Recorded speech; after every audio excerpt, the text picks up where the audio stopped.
About half of new businesses in this country don't make it to 5 years. So anyone starting from scratch is basically flipping a coin with their life savings. But there's a quieter path the people I work with use to build real, lasting wealth, and that path is through franchising. Hi, my name is Nigel Sankar, and I am the owner of Sona Franchise Consultants. After 22 years of working in corporate, I made the leap, started my own business and helping people secure their businesses, and I haven't looked back. I work with over 800 brands across the United States and Canada, and what separates the owners who build generational wealth from the ones who quit year one isn't luck, it's a system. And today I'm going to walk you through it, so let's get into it.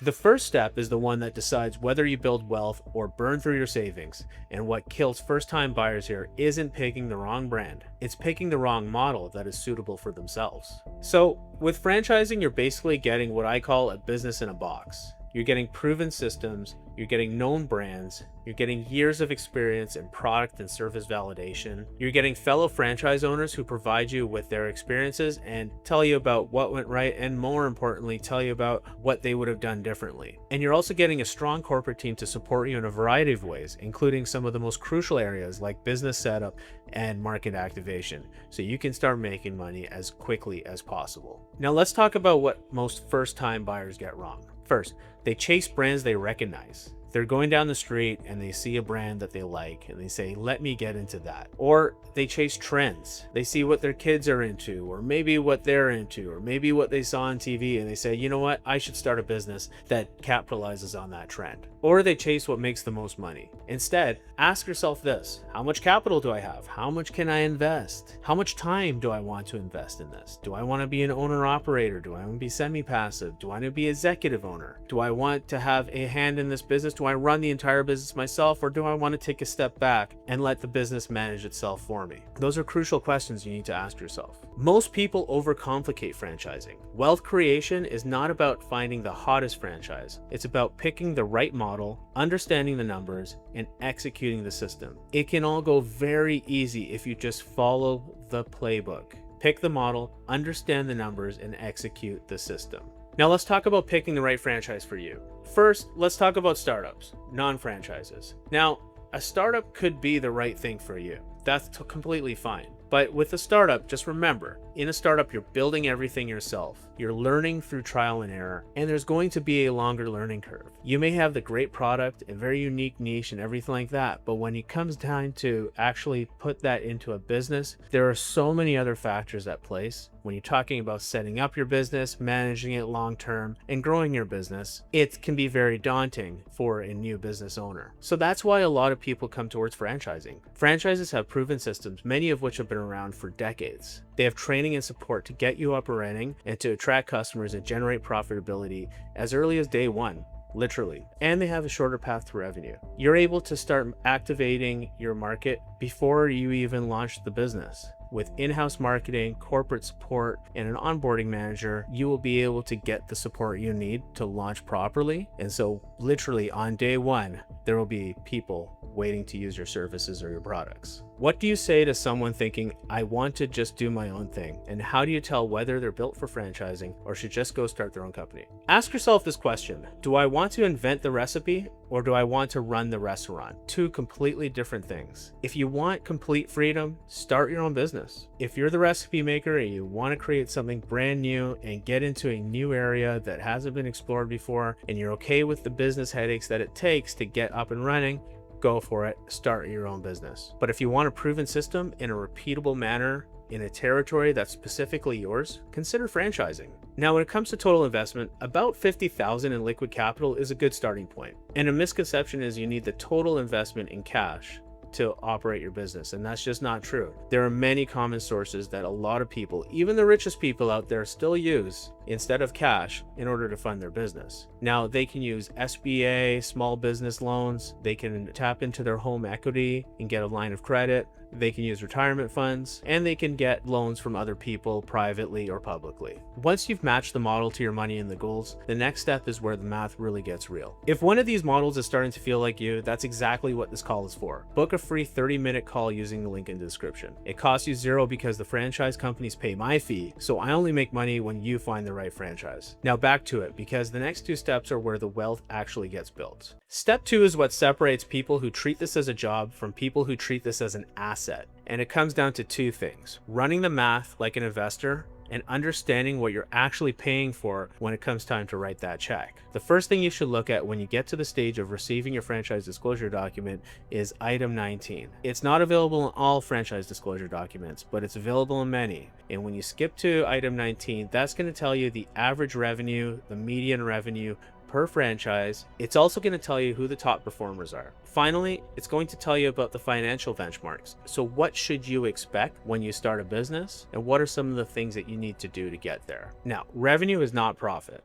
I mean, that sounds simple, but it's worth explaining again. A business doing $1 million in revenue still has labor, royalties, marketing fees, rent, insurance, administration, and other overhead expenses. So the question is, what's left after all the expenses? That's your true profit. It sounds very simple, and of course, we've all heard it a million times, but I have to say it, because people look at revenue, they need to look at profit, and if that's suitable for your lifestyle. And this isn't to deter you or to make you think twice about owning a franchise. It's just to make sure that you set the right expectation for yourself as you go into it.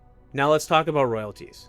With a franchise, when you do pay royalties, it's going towards efforts that directly support you. Many people see royalties as a tax. I see them as infrastructure. They help fund training, marketing, supplier relationships, technology, coaching, peer networks, and so many other things that will help you run your business more effectively. Think of the brand fund as a marketing manager, for instance. Some franchises have corporate support through a call center, so orders are taken at the call center and then delivered directly to you, so you can just focus on executing the job. Think about those things when you're discussing royalties and thinking about how you can use it to your advantage. Now, another difference between franchises versus startups is as it relates to your finances and your financial projections. Now, with a startup, most of the projections that you put in the financial models are exactly that, projections. They're guesses. You think that you can get this based on a target market and a market penetration of X, Y, and Z, so this is where you expect to be. For a franchise, you can get historical performance data and real-world benchmarks, so you can have a better idea of what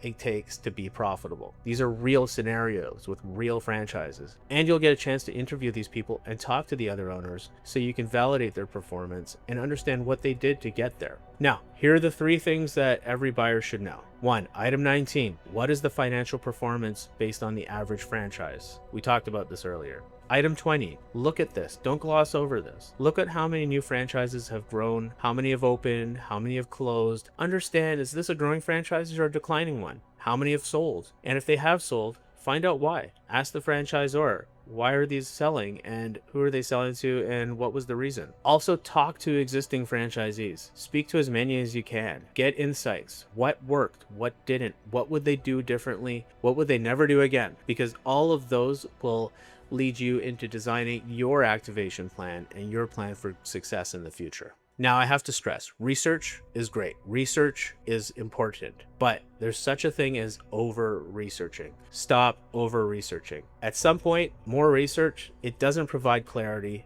it creates delay. Now, when it comes to building wealth through franchising, the information that you receive from the franchisor combined with a lot of the research that you've already done and the franchise consultant can help you do should be more than enough that you need to make an informed decision on whether or not this is right for you. The goal isn't to know everything, but the goal is to know enough to make a smart decision. Now, I have to stress, take your time, do your research. But when you get to the point, sometimes you can get analysis paralysis, and that's when it's a good sign to stop over-researching.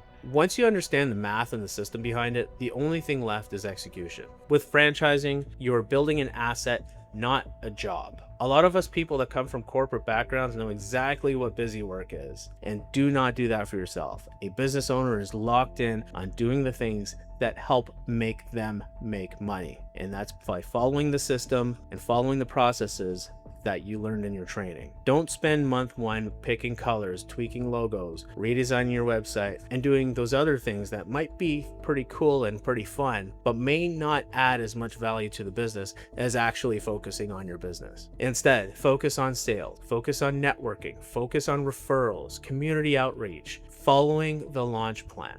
Again, the onboarding manager, the training that you get from the franchisor will help you understand what a successful launch plan looks like. And if you follow that, I promise you, you have a very high chance of being successful. Okay, I'm not a salesperson. Good news, you don't need to invent a sales process. Most franchise systems provide the scripts, the training, the marketing, the proven sales playbooks, and the corporate support that can help you with your sales process. Some franchises, they need a strong salesperson. Many don't. They want a good business person, a good owner operator, someone who can do the work and grow the business. You do not need to come from a sales background. And if you do not, they will help you get there, or they'll help you hire someone who can do the business development work for you. Again, I have to stress, you do not need to be a salesperson to be a good franchise business owner. Wealth is a long-term game. Many buyers ask, how quickly can I make money? But the better question is, where will this business be in 5 to 10 years? The real wealth comes from consistent cash flow,